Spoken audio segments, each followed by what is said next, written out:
chia có mua chỉ cho cô cơ chuyện mua nương về cho mua tha chua cả rong cơ tua cả nơi cho cô sẽ nên nên sẽ thấy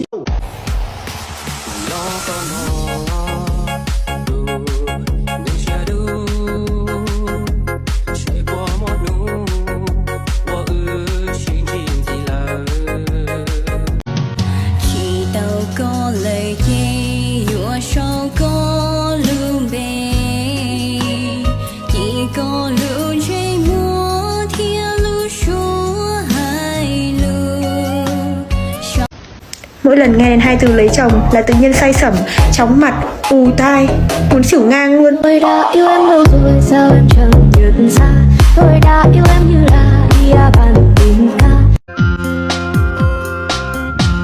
Con này là con chỉ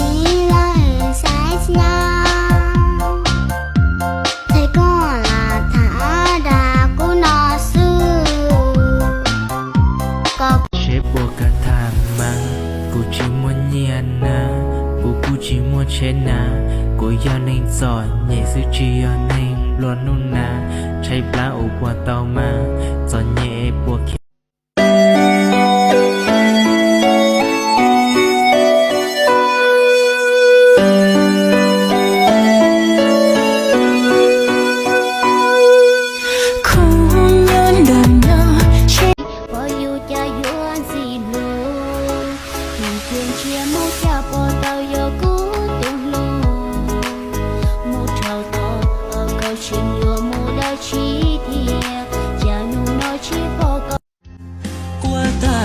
tranh lưu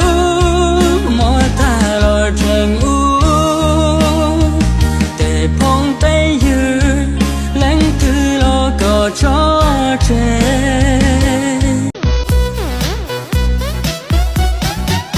chỉ mình rong rau là tia rau no chỉ hơi chờ mà tao chỉ có gờ tụi mong tư của chạy vô sạt thao luôn này bé chỉ tận một món đầy kia cho lọ đằng so của cha nên nỉ nó sạt thác cú điện này giờ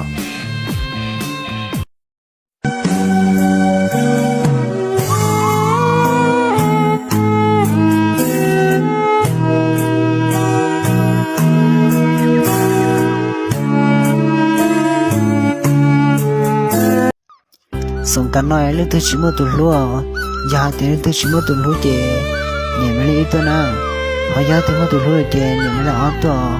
vì hai tiêu của sắp ai thì sống cả nói phải chờ chỉ một tuần lúa để chỉ một tuần lúa cái thì chẳng Hãy